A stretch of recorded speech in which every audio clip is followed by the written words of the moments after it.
All right, let's get right into it. For a while there, a lot of us thought we had Kubernetes security kind of figured out, but things have changed a lot. And the old playbook, well, it's not just outdated, it's actually become dangerous. We're going to break down how ransomware attackers found a brand new target and what a major new GigaOm report says we all need to do to stay safe. I want to start with this quote because, wow, it hits hard. This one sentence from the GigaOm report just completely flips everything we thought we knew about backups on its head. It's a massive warning shot, basically saying that your safety net might actually just be making the attacker's job easier. Okay, so let's dig into the first big idea here. The entire game has changed. The security rulebook that we've all been using for years, it's just not going to cut it anymore. And you can see the shift right here.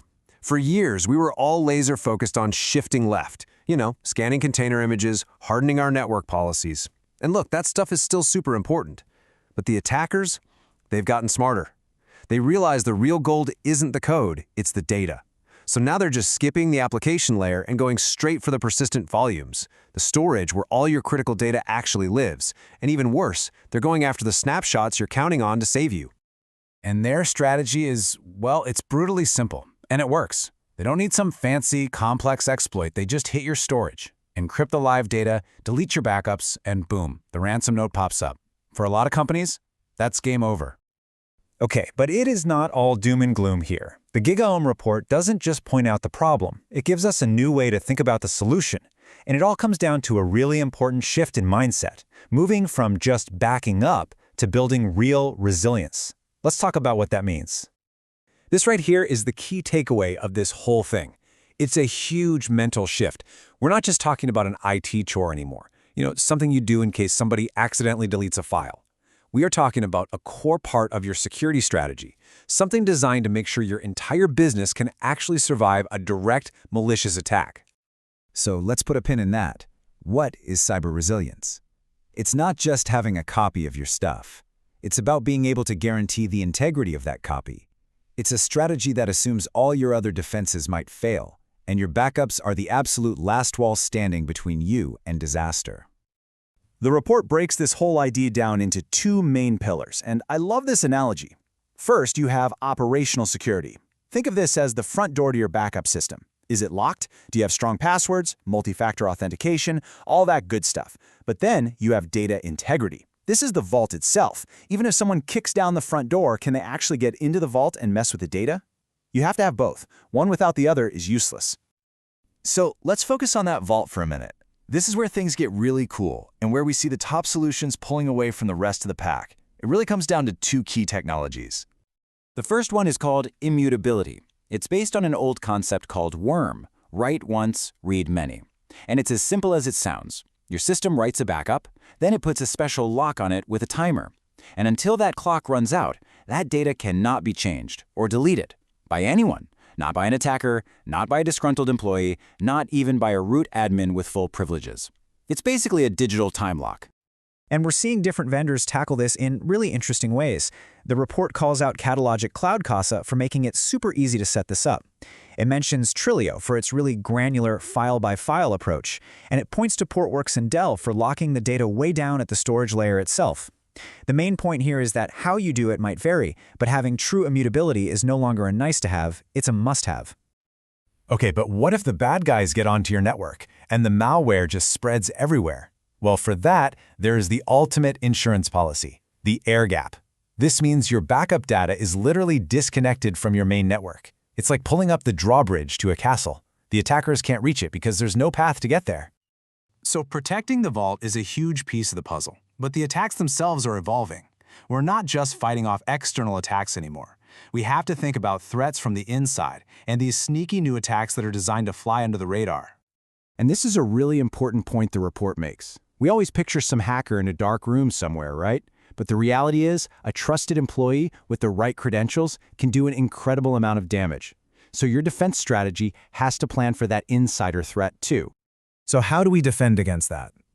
Well, it's all about layers. Encryption is the starting point, obviously. But then you have things like bring your own key, which the report highlights with vendors like Trilio. This is huge. It means you hold the keys to your data, not the software vendor. And then there's the whole zero trust model. which folks like Rubrik are known for. It's a simple idea. Never trust, always verify. No one person should ever be able to do everything. Now, let's talk about one of the scariest new attack types out there, the slow burn. This is sneaky. The attacker gets in, but they don't do anything right away. They just sit there, quietly for weeks, slowly encrypting your files bit by bit. And all this time, what are your backups doing? They're backing up the corrupted data. By the time you finally get that ransom note, all of your safe backups are completely worthless. So how on earth do you fight an enemy that's hiding inside your own backups? The answer is you have to get smarter. The leading tools from companies like Commvault and Rubrik are now using AI to actually scan the data as it's being backed up. They're looking for the telltale signs of ransomware, those digital fingerprints, and can actually flag a backup as being compromised before it gets locked away in your vault. And finally, let's talk about recovery. If you get hit, you can't just restore your data back to the same place, right? You'll just get infected all over again. The best practice now is this idea of a clean room. First, you bring up a totally separate, isolated environment. You restore your data there. Then you can safely scan it, clean it, make sure it's okay, and only then do you move the clean data back into production. It's like performing surgery, not just hitting it with a hammer.